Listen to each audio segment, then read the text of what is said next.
Hello, Excel training ঢাকাতে আপনাদের স্বাগতম।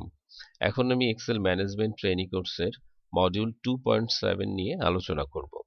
মূলত এই মডিউলে আমি ইনফরমেশনাল ফাংশনগুলি নিয়ে আলোচনা করেছি। আমাদের আজকের function cell function, type function, sheet function এবং শীটস ফাংশন। তো চলেন তাহলে শুরু করা যাক। এখানে আমি এক এক করে কিছু ফাংশন নিয়ে আলোচনা করব। প্রথম যে ফাংশনগুলি নিয়ে আলোচনা করেছি সেটা হচ্ছে সেল ফাংশনের কিছু প্রপার্টিজ নিয়ে। সেল ফাংশনে বেশ কিছু 8-9টা বা 10টার মতো হয়তো প্রপার্টিজ আছে, তার মধ্যে ইম্পর্টেন্ট কিছু প্রপার্টিজ নিয়ে আমি এখানে আলোচনা করেছি। তো সেল ফাংশনের প্রথম যে ফাংশনটা নিয়ে আলোচনা করেছি সেটা হচ্ছে সেল ফাংশনের অ্যাড্রেস প্রপার্টিজটা নিয়ে। তো চলেন দেখি। সেল ফাংশনের অ্যাড্রেস প্রপার্টিজটা যেটা রিটার্ন করে থাকে, হ্যাঁ, সেল ফাংশনের অ্যাড্রেস প্রপার্টিজটা যেটা রিটার্ন করে থাকে সেটা হলো যে আপনি এই মুহূর্তে যে সেলে আছেন সেই সেলের নাম্বারটা, অর্থাৎ দেখেন আমি এই মুহূর্তে C8 এ আছি, যার জন্য সে এই সেলের অ্যাড্রেসটা দেখিয়ে দিচ্ছে। আমি যদি চাই যে এই সেলের নাম্বারটা কত, অর্থাৎ এই সেলের অ্যাড্রেসটা কত সেটা জানতে, তাহলে সে সেটা রিটার্ন করবে। দেখেন আমি এটা দেখিয়ে দিয়েছি। কিছু না দেখানোর কারণে যেটা হয়েছে, যদি আমি এটা দেখিয়ে দেই তাহলে দেখেন আমি জাস্ট এটা ধরলাম এবং ধরার পরে এখানে ক্লিক করে দিলাম। ক্লিক করার পর পরই সে বলে দিচ্ছে এটা হচ্ছে F8। ঠিক তেমনি ভাবে আমি যদি এখানে, সরি, কার্সরটা এখানে নিয়ে এখানে ক্লিক করি তাহলে দেখেন এটা হচ্ছে E3। আবার আপনি যদি চান সরাসরি স্পেসিফিক ভাবে, এটা আপনি এখন যেটাতেই ক্লিক করছেন সেটাই কিন্তু রিটার্ন করছে। ভুল হয়ে গেল। আপনি যদি চান সরাসরি কোনো একটা অ্যাড্রেস লিখে দিতে রেফারেন্সের পাশে, যে সাপোজ মনে করেন আপনি এই সেলটা দেখিয়ে দিলেন G8, সেক্ষেত্রে G8টা সে দেখিয়ে দেবে যে এই সেলটা আপনি যেটা সিলেক্ট করেছেন সেটা G8। ঠিক আছে? অথবা আপনি যদি জানতে চাচ্ছেন যে আপনি কারেন্ট যে সেলে আছেন সেই সেলের অ্যাড্রেসটা, তাহলে যেটা করবেন সেটা হচ্ছে এটা রাখার পরে এন্টার প্রেস করলে সে কারেন্ট সেলের অ্যাড্রেসটা বলে দিচ্ছে C8। আচ্ছা, এরপরে যে ফাংশনটা সেটা হলো সেল ফাংশনের কলাম প্রপার্টিজটা নিয়ে আলোচনা করব। কলাম প্রপার্টিজটা মূলত রিটার্ন করবে আপনার যে আপনি আসলে যে সেলটাকে রেফার করছেন সেই সেলের কলাম নাম্বারটা। তো চলেন এটাতে আমি ক্লিক করলাম। ক্লিক করার পরে সাপোজ আমি জানতে যাচ্ছি এই যে সেলটাতে আমি ক্লিক করলাম এটার কলাম নাম্বার কত। এটার কলাম নাম্বার হচ্ছে 7, অর্থাৎ জি হচ্ছে 7 নাম্বার কলাম। দেখেন 1 2 3 4 5 6 7, 7 নাম্বার কলাম। আমি আবার আরেকটাতে যদি করি, আমি ঠিক এর পাশেরটাতে যদি ক্লিক করি, বাইরে এখানে রেখে ক্লিক করতে হবে, ক্লিক করি তাহলে দেখেন সে বলে দিচ্ছে যে এটা 4 number column, ABCD 4 number column. আবার আমি যদি যেটাতে আছি সেটাতেই যদি জানতে চাই যে এটা আসলে কত নাম্বার কলাম, তাহলে ঠিক এই অবস্থায় আমি যদি এন্টার প্রেস করি তাহলে ও বলে দিচ্ছে এটা 3 নাম্বার কলাম। ঠিক তেমনি ভাবে আমরা যদি রো জানতে চাই তাহলে সেল ফাংশনের রো প্রপার্টিজটা নিয়ে আলোচনা করব, রো প্রপার্টিজটা ইউজ করতে পারি। তো সেক্ষেত্রে দেখেন আমি জাস্ট ডাবল ক্লিক করলাম। ডাবল ক্লিক করার পরেই আমি বলে দিলাম যে আমি আসলে এই মুহূর্তে যে রোটাতে আছি, জাস্ট এন্টার প্রেস করলেই হবে। আমার রো নাম্বার হচ্ছে 10।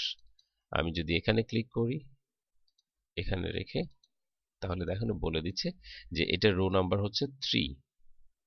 আচ্ছা, এরপরের যে ফাংশনটা আছে সেটা হচ্ছে সেল ফাংশনের ফাইল নেম প্রপার্টিজ, অর্থাৎ এই ফাংশনটা আমি ব্যবহার করে আমার যে ফাইলটা কি নামে আছে এবং কোথায় আছে সেটা আমি সরাসরি জানতে পারি। অর্থাৎ দেখেন আমার এই মুহূর্তে যে ফাইলটা আমি ইউজ করছি এই ফাইলটা হচ্ছে ই ফোল্ডারের মধ্যে আছে, tutorial service management training Bangla information function 2.7 এর মধ্যে আমার যে ফাইল নেমটা, আমি এই যে ফাইল নেমটা ইউজ করছি সেটা দেখেন information dot XLSX, information dot XLSX. ঠিক আছে, সেল টাইপ শীট শীট। ওকে, তো এটার মাধ্যমে, অর্থাৎ আপনি ফাইল নেম ফাংশনটা ইউজ করার মাধ্যমে আপনি আপনার কারেন্ট যে ফাইলটাতে আছেন সেই ফাইলটা কোথায়, অর্থাৎ লোকেশন সহ নাম জানতে পারবেন। এটাই হচ্ছে মূলত এই ফাইল ফাংশন প্রপার্টিজের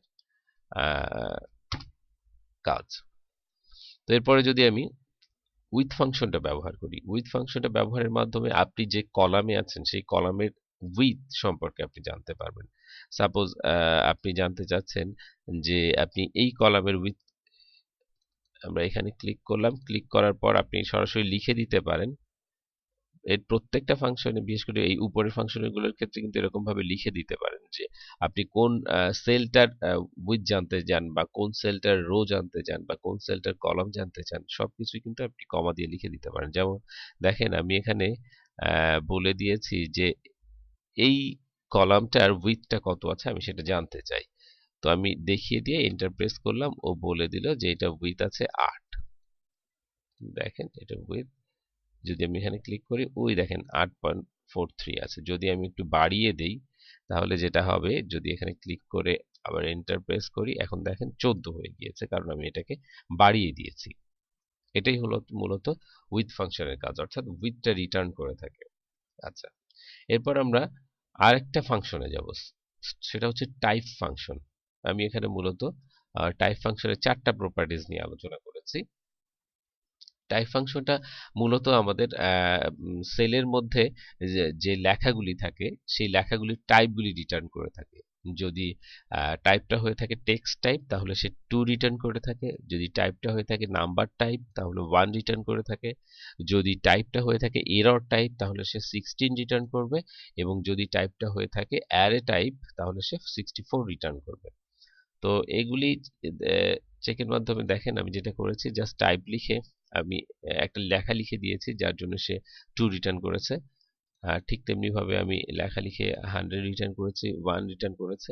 তো এর মধ্যে আসলে আপনার যে টাইপটা প্রয়োজন হবে সেই টাইপটা আপনি ব্যবহার করে বা সেই টাইপটা আপনি দেখিয়ে জানতে পারবেন যে আসলে এটা আম, কোন টাইপ রিটার্ন করছে। অর্থাৎ যদি 2 হয়ে থাকে তাহলে সেটা বুঝে নেবেন যে এটা টেক্সট টাইপের, যদি 1 হয়ে থাকে তাহলে এটা বুঝবেন এটা নাম্বার টাইপের, আর 16 হলে এরর, এবং 64 হলে অ্যারে টাইপের।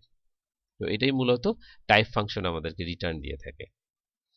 এরপর যেটা আমরা ইউজ করছি যে ফাংশন দুটো, সেটা হচ্ছে একটা শীট এবং একটা শীটস ফাংশন।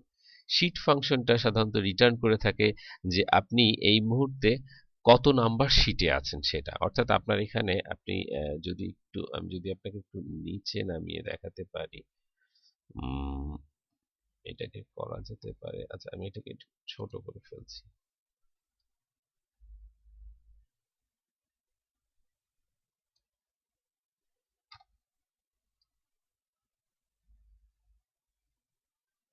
দেখেন যেটা দেখাচ্ছিলাম আর কি, যে আমি শীট ফাংশনের মাধ্যমে আমি জানতে পারি যে কত নাম্বার শীটে আমি আছি। তো এখানে দেখেন 1 2 3 4, 4টা শীট ওপেন করা আছে, কিন্তু শীটের নামটা আমি রিনেম করে দিয়েছি, কারণ এখানে যদি অ্যাজ ইউজুয়াল অবস্থায় থাকতো তাহলে এটা থাকতো শীট 3। হ্যাঁ, 3 নাম্বার শীট থাকতো, যেহেতু আমি এটা রিনেম করে দিয়েছি যার জন্য এখানে আর আমি সেই নাম্বারটা দেখতে পাচ্ছি না। বাট আপনি এই শীট ফাংশনের মাধ্যমে জানতে পারবেন যে আপনার আসলে শীট নাম্বারটা কত। সেটার জন্য আপনাকে কিচ্ছু করতে হবে না, শীট লিখে জাস্ট ব্রাকেট দিয়ে ক্লোজ করে দিলেই সে আপনাকে বলে দেবে যে এটা শীট নাম্বারটা কত। এমনি ভাবে আপনি অন্য যে কোনো শীটে গিয়ে এই ফাংশনটা লিখে দিলে সেই শীটের নাম্বারটা আপনি জানতে পারবেন যে এই শীট নাম্বারটা কত। আচ্ছা, এরপরের যে ফাংশনটা সেটা হচ্ছে শীটস ফাংশন। শীটস ফাংশন সাধারণত রিটার্ন করে থাকে একটা ওপেন ওয়ার্কবুকে কয়টা শীট আছে সেটা। অর্থাৎ দেখেন এখানে আমার 4টা শীট আছে, formula, info, cell type, sheets and is error বা ইত্যাদি। অর্থাৎ আমি দেখতে পাচ্ছি 1টা 2টা 3টা 4টা, 4টা শীট রিটার্নস করছে। কিভাবে এটা আমি লিখলাম, এটা আমি শীটস ফর্মুলা বা ফাংশনটা ইউজ করে জানতে পারলাম। এটা কিভাবে ইউজ করব, যদি আমি ই করি, এখানে জাস্ট শীটস কথাটা লিখে ডাবল ব্রাকেট দিয়ে ফার্স্ট ব্রাকেট ওপেন এবং ক্লোজ করে আমি যদি এন্টার প্রেস করি, তাহলে আমি জানতে পারবো যে আসলে এই ফাইলটাতে কয়টা শীট আছে। ঠিক আমি যদি প্লাস দিয়ে একটা শীট বাড়িয়ে দেই এবং এখানে যাই, ডাবল ক্লিক করে এন্টার প্রেস করি, তাহলে দেখেন ও কিন্তু একটা শীট বাড়িয়ে নিয়েছে। অর্থাৎ সে আমাকে বলছে যে তুমি যে ফাইলটা ওপেন করে রেখেছো সেখানে 5টা শীট আছে। তো এটাই ছিল মূলত আমাদের আজকের ফাংশনগুলি। এতক্ষণ আমাদের সঙ্গে থাকার জন্য ধন্যবাদ।